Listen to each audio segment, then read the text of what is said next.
वजीर आजम नरेंद्र मोदी आज महाराष्ट्र में 511 प्रमोद महाजन देही हुनरमंदी के मराकज का वर्चुअल तौर पर करेंगे इफ्तिताह। देही नौजवानों के लिए रोजगार के पैदा होंगे मौके।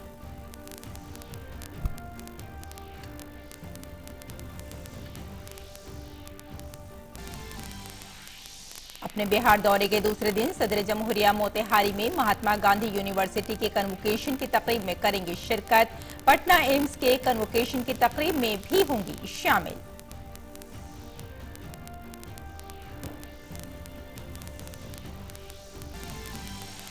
इंतखाबी रियासतों में तशहीरी मुहिम तेज। मरकजी वजीर दाखिला अमित शाह जगदलपुर और कोंडा गांव में करेंगे इंतखाबी रैली, जबकि कांग्रेस लीडर राहुल गांधी का तेलंगाना में इंतखाबी दौरा आज भी रहेगा जारी।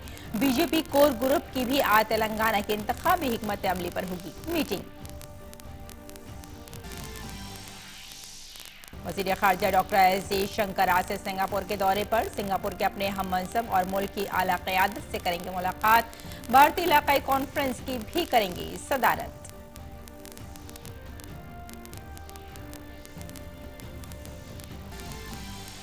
इसराइल और हमास के दरमियान शदीद तनाज़ा जारी। अक़वाम मुत्तहिदा में इसराइली सफीर ने हमले की 9/11 से बड़ा करार दिया। बाइडेन के बाद ऋषि सुनक आज पहुंचेंगे इसराइल। नेतन्याहू से होगी बातचीत।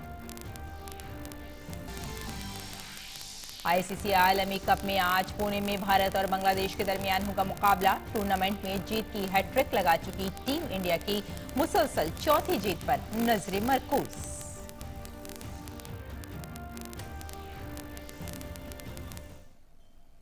आदाब नाज़रीन, खबरनामे में आपका इस्तकबाल है। मैं हूं आपके साथ रेशमा फारूकी। आइए तफसील से अब खबरों पर नजर डालते हैं।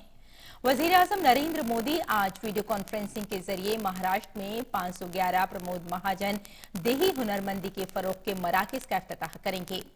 ये मराकज महाराष्ट्र के 34 देही अजला में कायम किए जा रहे हैं। देही हुनरमंदी के फरोग के मराकज देही नौजवानों को रोजगार के मौके फराहम करने के लिए मुख्तलिफ शोबों में हुनरमंदी के तरबियती प्रोग्राम मुनक्किद करेंगे। हर मरकज कम अज कम 2 पेशेवराना कोर्सेज में तकरीबन 100 नौजवानों को तरबियत देगा। ये तरबियत सनअती शराकतदारों और एजेंसियों की तरफ से फराहम की जा रही है, जो नेशनल स्किल डेवलपमेंट काउंसिल के तहत शामिल हैं। इन मराकज के क़याम से मुताल्लिक़ा शोबे ज्यादा काबिल और हुनरमंद अफराद क़ुव्वत तैयार करने में नुमाया पेशरफ्त हासिल करेंगे।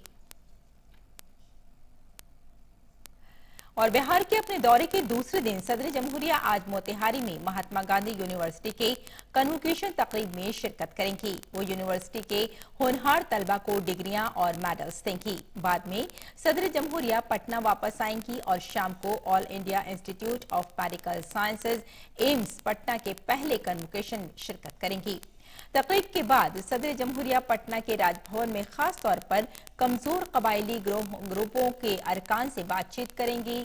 अपने दौरे के आखिरी दिन कल सदर जमहूरिया गया में जनूबी बिहार सेंट्रल यूनिवर्सिटी के तीसरे कन्वोकेशन में शिरकत करेंगी। वो बोध गया के महाबोधि मंदिर में भी पूजा करेंगी। कबल कल सदर जमहूरिया ने बापू ऑडिटोरियम में बिहार के चौथे ज़राई रोड मैप का आगाज किया।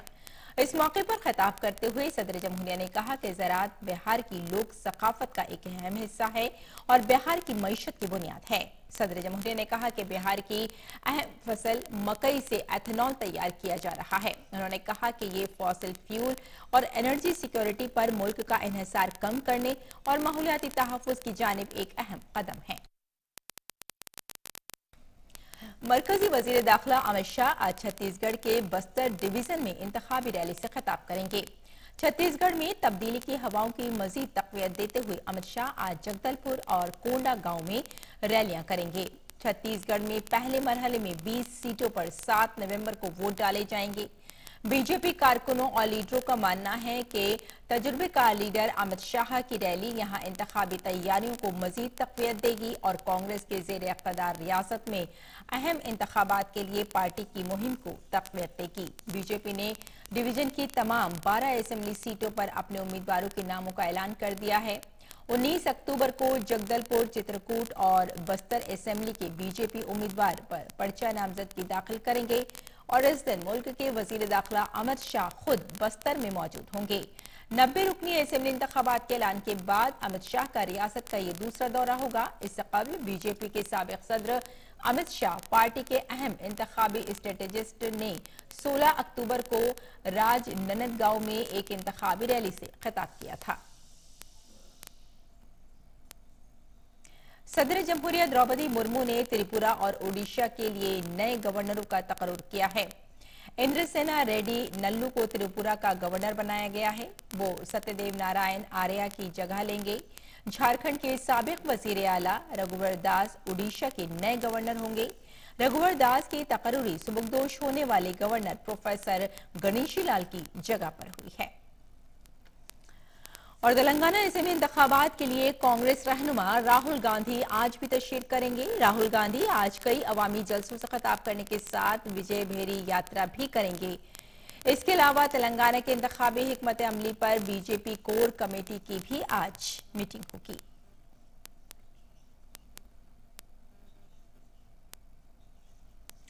त्योहारों के मौसम में किसानों के लिए एक अच्छी खबर आई है। हुकूमत ने गंदम समेत रबी की 6 फसलों की कम से कम इमदादी कीमत बढ़ाने का फैसला किया है। मरकजी काबीना ने साल 2024 और 25 के लिए तिलहन और सरसों के एमएसपी में 200 रुपए फी क्विंटल का इजाफा किया है।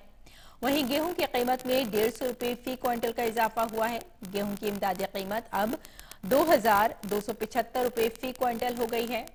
चने की कीमत में 105 रुपए फी क्विंटल का इजाफा किया गया है।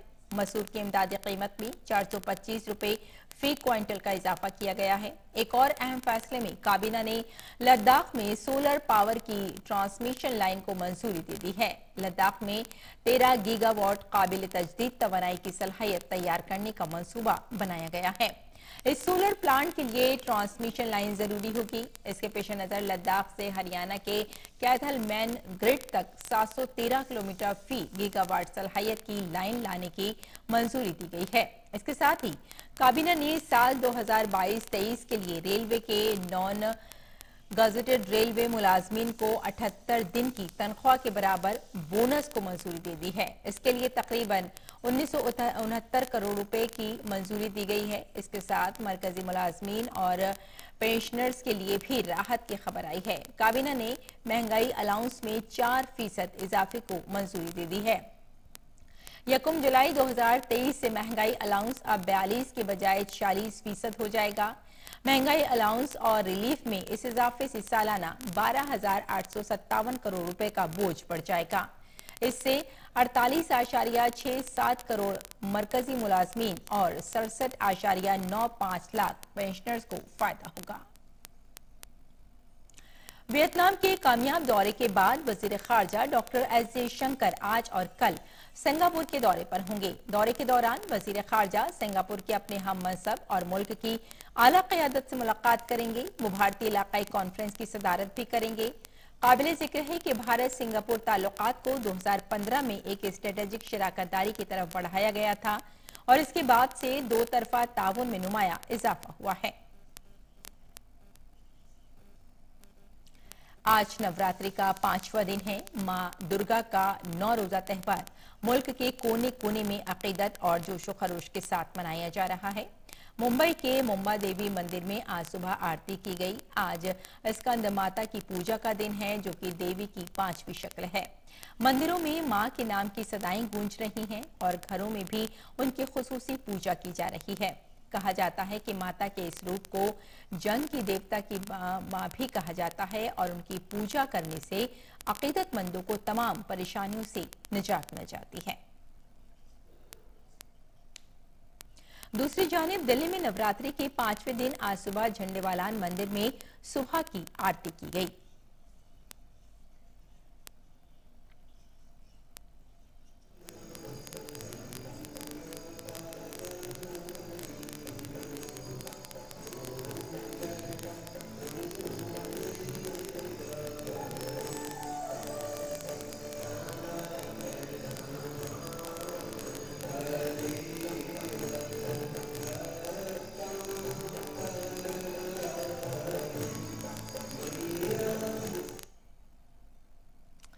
नवरात्रि के दौरान एक तरफ मंदिरों और घरों में मां दुर्गा की पूजा की जा रही है तो दूसरी जानिब गरबा खेलकर उनके तय अकीदत का इजहार किया जा रहा है। राजकोट में खवातीन ने सर पर आग लेकर गरबा खेला तो देखने वालों की आंखें चौंधिया गईं।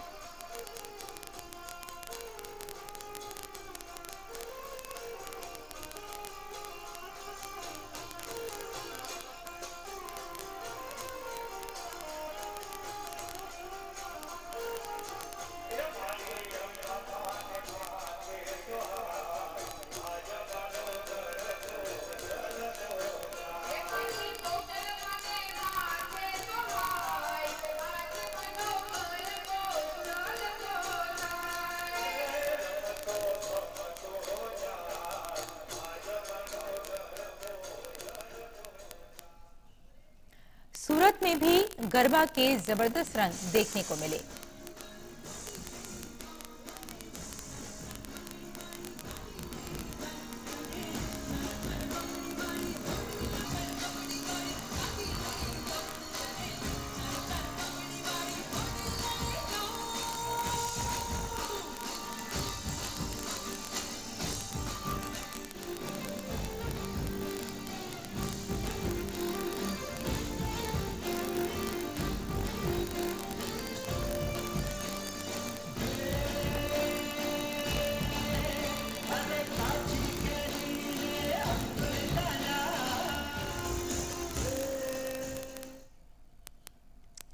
आगे बढ़ते हैं। मुल्क की पहली रैपिड रेल मुल्क में नकलो हमल के मैदान में इनकलाबी तब्दीलियां लाने के लिए तैयार है।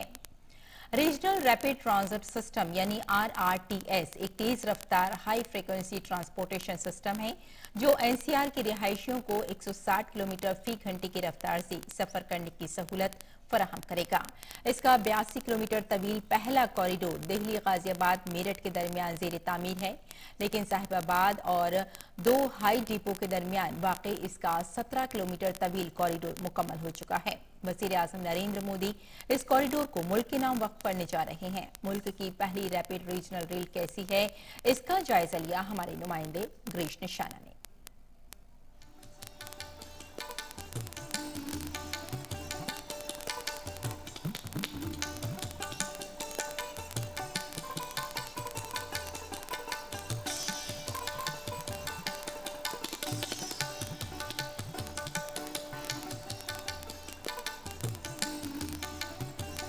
हम इस समय मौजूद हैं देश की पहली रैपिड रीजनल ट्रेन के अंदर।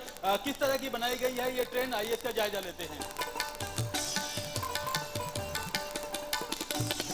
देश की पहली रैपिड रीजनल रेल तैयार है परिचालन के लिए। करीब 160 किलोमीटर प्रति घंटा की रफ्तार से ये ट्रैक पर दौड़ेगी। फिलहाल ये साहिबाबाद से लेकर दुहाई तक दौड़ने जा रही है, लेकिन आने वाले समय में ये दिल्ली से मेरठ के बीच में दौड़ेगी। रीजनल रैपिड ट्रांजिट सिस्टम एक हाई स्पीड हाई फ्रीक्वेंसी परिवहन प्रणाली है जो 160 किलोमीटर प्रति घंटा की परिचालन गति से NCR के निवासियों को क्षेत्र में बिना रुके यात्रा करने की सुविधा प्रदान करेगा। इसका 82 किलोमीटर लंबा पहला कॉरिडोर दिल्ली गाजियाबाद मेरठ के बीच निर्माणाधीन है। शुरुआत में यह हर 15 मिनट पर एक ट्रेन उपलब्ध रहेगी। हालांकि सिस्टम आवश्यकता के आधार पर आवृत्ति को बढ़ाया जा सकता है। प्रत्येक रैपिडेक्स ट्रेन में 6 डिब्बे हैं। इनमें लगभग 1700 यात्री एक साथ यात्रा कर सकते हैं। इसमें दोनों बैठकर और खड़े होकर यात्रा करने वाले यात्रियों की संख्या शामिल रहेगी। हर स्टैंडर्ड कोच में 72 सीटें और प्रीमियम कोच में 62 सीटें उपलब्ध रहेंगी। हर रैपिडेक्स ट्रेन में एक कोच महिलाओं के लिए आरक्षित है। ये प्रीमियम कोच के बाद दूसरा कोच होगा। ट्रेन के अन्य कोचों में भी महिलाओं के लिए सीटें आरक्षित हैं। साथ ही प्रत्येक कोच में विकलांग यात्रियों और वरिष्ठ नागरिकों के लिए भी सीटें आरक्षित रखी जाएंगी। ये रैपिडेक्स ट्रेन कुछ दिल्ली मेट्रो का आभास कराती है, लेकिन इसमें आरामदायक सफर के लिए 2x2 की सीटें लगाई गई हैं। इस ट्रेन में जगह जगह पर मोबाइल चार्जिंग पॉइंट भी बनाए गए हैं। यदि आपका मोबाइल डिस्चार्ज हो जाता है तो आप इस ट्रेन के अंदर अपना मोबाइल भी चार्ज कर सकते हैं। 20 अक्टूबर को प्रधानमंत्री नरेंद्र मोदी इस ट्रेन का विधिवत उद्घाटन करेंगे और 21 अक्टूबर से इसमें आम जनता यात्रा कर सकती है। कुल इसके अंदर 1700 यात्री एक साथ यात्रा कर सकेंगे। तो कहीं ना कहीं इस रूट पर सफर करने वाले यात्रियों के लिए जो यात्रा है बहुत ही सुगम हो जाएगी और बहुत ही कम समय में वे अपने गंतव्य स्थल पर पहुंच जाएंगे। कैमरामैन सुमित ईमान के साथ गिरीश निशाना, डीडी न्यूज गाजियाबाद। और आइए अब नजर डालते हैं दिल्ली से शाये कुछ उर्दू अखबारात पर।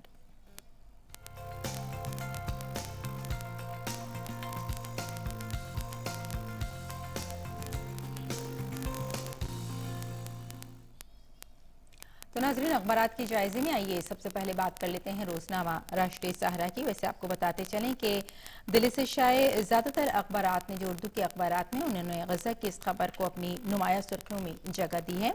गजा के अस्पताल पर रॉकेट हमला हो गया है और इल्जाम और जवाबी इल्जाम का जो सिलसिला है वो जारी है। अस्पताल को फिजाई हमले में इसराइल ने निशाना बनाया है, ये हमास का कहना है। फलस्तीनी जंगजुओं की जानिब से फायर किया गया रॉकेट गलत निशाने पर लगा, ये इसराइली फौज का बयान बताया जा रहा है।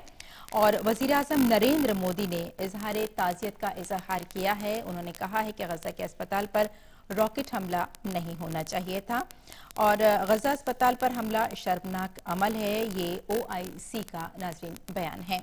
और आइए इसी अखबार की अगली सुर्खी पर भी नजर डाल लेते हैं। अगली सुर्खी भी नाज़रीन हमने इसी अखबार से ली है। सफ़ा अव्वल से फौज किसी भी गैर मुतवक्किल सूरत हाल से निपटने के लिए तैयार है, ये वज़ीर दिफा राजनाथ सिंह का नाज़रीन बयान है। और आइए अब नजर डाल लेते हैं अगली सुर्खी पर। अगली सुर्खी भी इसी अखबार से है। मरकजी काबीना के फैसले, गंदम की इमदादी कीमत में 150 और सरसों की कीमत में 200 रुपए का इजाफा किया गया है और इससे सभी लोगों को फायदा पहुंचाने की उम्मीद बताई जा रही है। और आइए अब नजर डाल लेते हैं रोजनामा हमारा समाज पर। हमारा समाज की सुर्खी है, काश्तकारों को बड़ी मंडी फराहम करने की जरूरत है। द्रौपदी मुर्मू ने बिहार के चौथे ज़राती रोड मैप को लॉन्च किया। किसानों को सहूलत फराहम करने की जरूरत पर भी उन्होंने जोर दिया। और अब नजर डाल लेते हैं अगली सुर्खी पर। अगली सुर्खी भी इसी अखबार से हमने ली है। वर्ल्ड फूड इंडिया में पेश किया जाएगा 100 फीट लंबा डोसा और इस डोसे को देखने के लिए लोगों के अंदर एक अलग ही जोश बताया जा रहा है कि जब वर्ल्ड फूड इंडिया में लोग इस डोसे को देखेंगे तो उन्हें बहुत अच्छा एहसास होगा। और अब नजर डालते हैं अगली सुर्खी पर। अगली सुर्खी भी नाज़रीन हमने इसी अखबार से ली है। जामिया मिलिया इस्लामिया में हफ्ते भर चलने वाली खुसूसी मुहिम का एहतमाम किया गया है और ये जो खुसूसी मुहिम है ये सफाई के ताल्लुक से है, यानी 03 स्वच्छता ही सेवा इस मुहिम का नाम है। और ये कहा जा रहा है कि सफाई तकवे की अगली मंजिल है, लिहाजा साफ सफाई पर पूरा ध्यान देना चाहिए। और जामिया मिलिया इस्लामिया की ये एक मुहिम है जिस पर साफ सफाई और स्वच्छता को आगे बढ़ाने पर जोर होगा। और अब नजर डाल लेते हैं रोजनामा हिंदुस्तान एक्सप्रेस पर। हिंदुस्तान एक्सप्रेस की सुर्खी है, अस्पताल पर इसराइली बमबारी घिनौना जुर्म है। सऊदी अरब समेत मुख्तलिफ मुल्कों ने शदीद मजम्मत की है। जैसे कि हमने आपको बताया ही था कि ज्यादातर अखबारात ने अस्पताल पर जो ये बमबारी की गई है गजा के, उस पर अपनी ताज़ियत का भी इजहार किया है और शदीद मजम्मत का उन्होंने बताया है कि ऐसा नहीं होना चाहिए था। और अब नजर डाल लेते हैं अगली सुर्खी पर। अगली सुर्खी है, टीम इंडिया को बांग्लादेश के खिलाफ मैच में रहना होगा मोहतात। हिंदुस्तान के पास वर्ल्ड कप में मुसलसल चौथी जीत दर्ज करने का मौका है और साथ में जो एक नेशन को बरकरार रखने का जो इम्कान है वो बताया जा रहा है कि जल्द से जल्द टीम इंडिया को बांग्लादेश के खिलाफ जो मैच होने जा रहा है उसमें मोहतात रहने की सख्त जरूरत है। और अब नजर डाल लेते हैं रोजनामा इनकलाब पर। इनकलाब की नाज़रीन सफ़े अव्वल की ये सुर्खी है कि मारूफ नक्काद मौक़िफ़ प्रोफेसर शारिब रुदौलवी का इंतकाल हो गया है। और आपको बताते चलें कि तरक्की पसंद तहरीक के मजबूत सुतून मारूफ नक्काद, अदीब और मौक़िफ़ थे प्रोफेसर शारिब रुदौलवी। तो नाज़रीन ये था अखबारात का मुख्तसर जायजा। और आइए अब लौटते हैं बुलेटिन की जानिब और कुछ और खबरों पर नजर डाल लेते हैं। इसराइल से खबर है, इसराइल और हमास के दरमियान जंग के दौरान गजा पट्टी तक इंसानी इमदाद पहुंचाने की इजाजत देने के लिए अक़वाम मुत्तहिदा में ब्राज़ील की एक करारदाद पर वोटिंग हुई और ये करारदाद मंजूर नहीं हो सकी। अक़वाम मुत्तहिदा में ब्राज़ील के सफ़ीर सर्जियो फ्रैंका डानियस ने कहा कि इसके हक में 12 वोट डाले गए जबकि 1 वोट इसके खिलाफ डाला गया। इसके अलावा 2 ममालिक गैर हाजिर रहे उन्होंने निशानदेही की कि कौंसिल के एक मुस्तकिल रुकन के मनफी वोट की वजह से ब्राजील की ज़ेर क़यादत करारदाद को कबूल नहीं किया गया। उन्होंने कहा कि गुज़िश्ता कई दहाइयों में इसराइल को सबसे ज्यादा वहशियाना और सबसे बड़े दहशतगर्द हमले का सामना करना पड़ा है, जो कि अमेरिका के 9/11 से भी बड़ा है।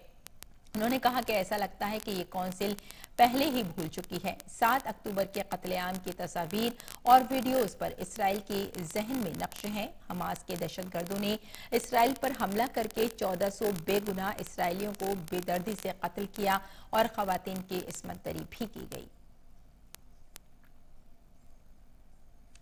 अमरीकी सदर जो बाइडन ने इसराइल हमास तनाज़े के दरमियान इसराइल का दौरा किया। सदर जो बाइडन ने वज़ीर आज़म बेंजामिन नेतन्याहू और इसराइल की जंगी के पैमाने काबीना के साथ लंबी मीटिंग की। उन्होंने इसराइल की पूरी हिमायत जारी रखने का भरोसा दिलाया। आइए इस पर देखते हैं हमारे नुमाइंदा अमृतपाल सिंह की ये रिपोर्ट। राष्ट्रपति बाइडेन की प्रधानमंत्री बेंजामिन नेतन्याहू के साथ यहां टेल अवीव को बुधवार को चली जो मीटिंग थी वो बहुत महत्वपूर्ण थी। मीटिंग करीब 5 घंटों के ऊपर चली और उसमें सिर्फ बेंजामिन नेतन्याहू और जो बाइडेन नहीं थे। जो बाइडेन अपने साथ अपने विदेश मंत्री एंटनी ब्लिंकन, अपने नेशनल सिक्योरिटी एडवाइजर जेक सलिवान, अपने नेशनल सिक्योरिटी काउंसिल कोऑर्डिनेटर को भी साथ लेके आए थे। वहीं बेंजामिन नेतन्याहू की टीम में उनकी पूरी युद्ध कैबिनेट थी, वॉर कैबिनेट थी।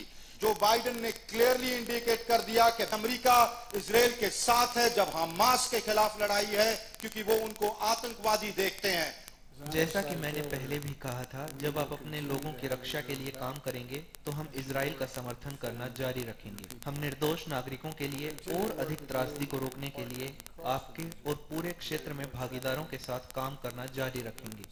उन्होंने ये भी कहा कि वो जो अटैक गाजा के हॉस्पिटल पर हुआ है उसके लिए वो इजरायलियों को जिम्मेवार नहीं ठहराते। मैं कल गाजा के अस्पताल में हुए विस्फोट से बहुत दुखी और क्रोधित हूँ। मैंने जो देखा है उसके आधार पर ऐसा लगता है जैसे यह दूसरी टीम ने किया है, आपने नहीं। पर बहुत कड़ा संदेश था बेंजामिन नेतन्याहू के लिए कि आपको सिविलियन डेथ्स का जायजा लेना होगा और ऐसी मिलिट्री कार्रवाई करनी होगी जिसमें मिनिमम डैमेज हो। आप एक यहूदी राज्य हैं, लेकिन आप भी एक लोकतंत्र हैं और संयुक्त राज्य अमेरिका की तरह आप आतंकवादियों के नियमों के अनुसार नहीं रहते हैं। आप कानून के शासन में रहते हैं। जो बात हमें आतंकवादियों से अलग करती है वो ये है कि हम हर मानव जीवन की मौलिक गरिमा में विश्वास करते हैं। इजरायली, फिलिस्तीनी, अरब, यहूदी, मुस्लिम, ईसाई, हर किसी की। आप वह चीज नहीं छोड़ सकते जो आपको वह बनाती है जो आप हैं। राष्ट्रपति बाइडेन ने कहा कि हॉस्टेजेस को जल्द रिहा करवाने की कोशिशें ऑन हैं और रीजनल पार्टनर्स के साथ बात हो रही है। क्लियरली इंडिकेशन ये है कि अरब वर्ल्ड के जो मुल्क हैं उनके थ्रू हमास के साथ बैक चैनल टॉक्स चल रही हैं, जो बंदी हैं उनको जल्द छुड़ाने की। वहीं उन्होंने इजराइल से अपील किया कि इंटरनेशनल रेड क्रॉस को आप अलाउ करें अंदर जाने के लिए, ताकि वो जाके हॉस्टेजेस को मिल सकें और उनकी स्थिति और उनकी सेहत का जायजा ले सके। चौथी बात जो उन्होंने बड़ी महत्वपूर्ण की कि ह्यूमैनिटेरियन कॉरिडोर खुलेगा, आप एड अंदर जाने देंगे। कैमरामैन सत्यप्रकाश दुबे के साथ Amritpal Singh, DD news, Tel Aviv. Israel के वजीर आजम बेंजामिन नेतन्याहू ने इसराइल फलस्तीन के दरमियान जारी जंग के दरमियान सूरत हाल का जायजा लेने के लिए अपनी जंगी काबीना के अरकान से मुलाकात की। वहीं नेतन्याहू ने अमरीकी सदर जो बाइडेन के साथ बातचीत के बाद कहा कि इसराइल गजा में उस वक्त तक इंसानी इमदाद की इजाजत देता रहेगा जब तक कि हमास के साथ जंग खत्म न हो जाए। अमरीकी सदर जो बाइडेन के बाद अब बरतानिया की वजीर आजम ऋषि सुनक आज इसराइल पहुंचेंगे। ऋषि सुनक वजीर आजम बेंजामिन नेतन्याहू और सदर इसाक हरजोग से मुलाकात करेंगे। सुनक ने अपने दौरे से पहले एक बयान में कहा कि हमास के खौफनाक हमले के बाद कई लोगों की मौत हो गई है, हर एक शहरी की मौत एक सानिहा है। उन्होंने कहा कि गजा अस्पताल पर मंगल को हुए एक जानलेवा धमाके के बाद दुनिया भर के लीडरों को तनाज़े की खतरनाक सूरत हाल से बचने के लिए एक साथ आना चाहिए। इसके अलावा ऋषि सुनक गजा में जल्द अज जल्द इंसानी इमदाद की इजाजत देने और वहां फंसे बरतानवी शहरियों को निकालने के लिए एक रास्ता खोलने की भी अपील करेंगे। अमेरिकी सदर जो बाइडन इसराइल का दौरा करने के बाद आज कौम से खिताब करेंगे। व्हाइट हाउस ने कहा कि बाइडन इसराइल, हमास और रूस यूक्रेन पर कौम से खिताब करेंगे। इससे कबल अपने दौरे इसराइल के दौरान अमेरिकी सदर जो बाइडन ने कहा था कि इसराइल हमास के हमलों से बुरी तरह मुतासिर हुआ है। उन्होंने कहा कि इसराइल को गजा के उन लोगों के दुखों को दूर करने का मौका तलाश करना चाहिए जिनके पास जाने की जगह नहीं है। जो बाइडन ने कहा कि मिस्री सदर अब्दुल फातेह अल सीसी ने इंसानी इमदाद के लिए सरहद खोलने पर रजामंदी जाहिर की है। अमेरिकी सदर जो बाइडन ने इसराइल और हमास की जंग के दरमियान मिस्री सदर अब्दुल फातेह अल सीसी से बात की। दोनों रहनुमाओं ने गजा को इंसानी बुनियादों पर इमदाद फराहम करने और शहरी आबादी के फायदे के लिए इमदाद की फराहमी को यकीनी बनाने के लिए जारी ताउन पर तबादला ख्याल किया। व्हाइट हाउस ने कहा कि अमेरिकी सदर जो बाइडन और मिस्री सदर अब्दुल फातेह ने अक़वाम मुत्तहिदा की इंसानी हमदर्दी की अपील पर फौरी और मजबूत बैनुल-अक़वामी रद्द-ए-अमल की हौसला अफजाई के लिए मिलकर काम करने पर इत्तफाक किया।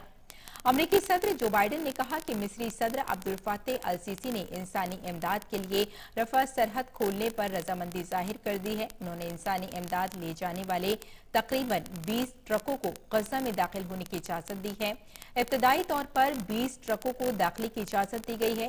ये बहुत वाज़ेह गुफ्तगू रही है और इसलिए हम ज्यादा से ज्यादा ट्रकों को बाहर निकालना चाहते हैं। इसराइल हमास तनाज़े की पेश नजर दुनिया भर में मुजाहरे हो रहे हैं। अमेरिका में भी इसराइल और फलस्तीन की हिमायत में मुजाहरे हो रहे हैं। इस दरमियान गजा में जंगबंदी की अपील करते हुए यहूदी मुजाहिरीन यूएस कैपिटल हिल के अंदर तक पहुंच गए। यूएस कैपिटल हिल पुलिस ने बताया कि इस मामले में 3 लोगों को गिरफ्तार किया गया है और इसके अलावा एक पुलिस अफसर पर कार्रवाई की गई है।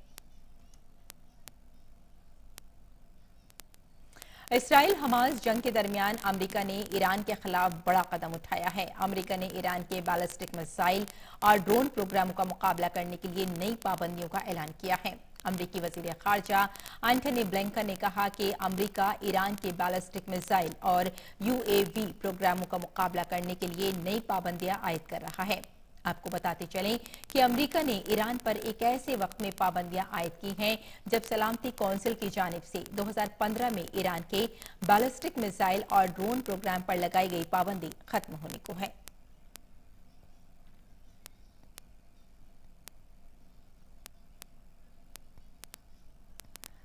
और आइए अब रुख करते हैं खेल के मैदान का।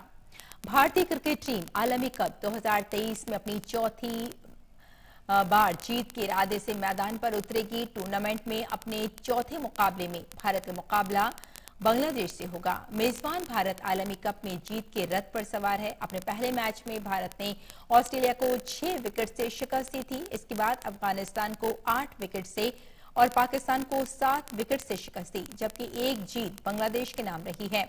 ऐसे में भारत और बांग्लादेश के दरमियान सख्त मुकाबला देखने को मिल सकता है। और अब एक नजर मौसम के मिजाज पर।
तो नाज़रीन, इस बुलेटिन में फिलहाल इतना ही। इजाजत दें। आदाब।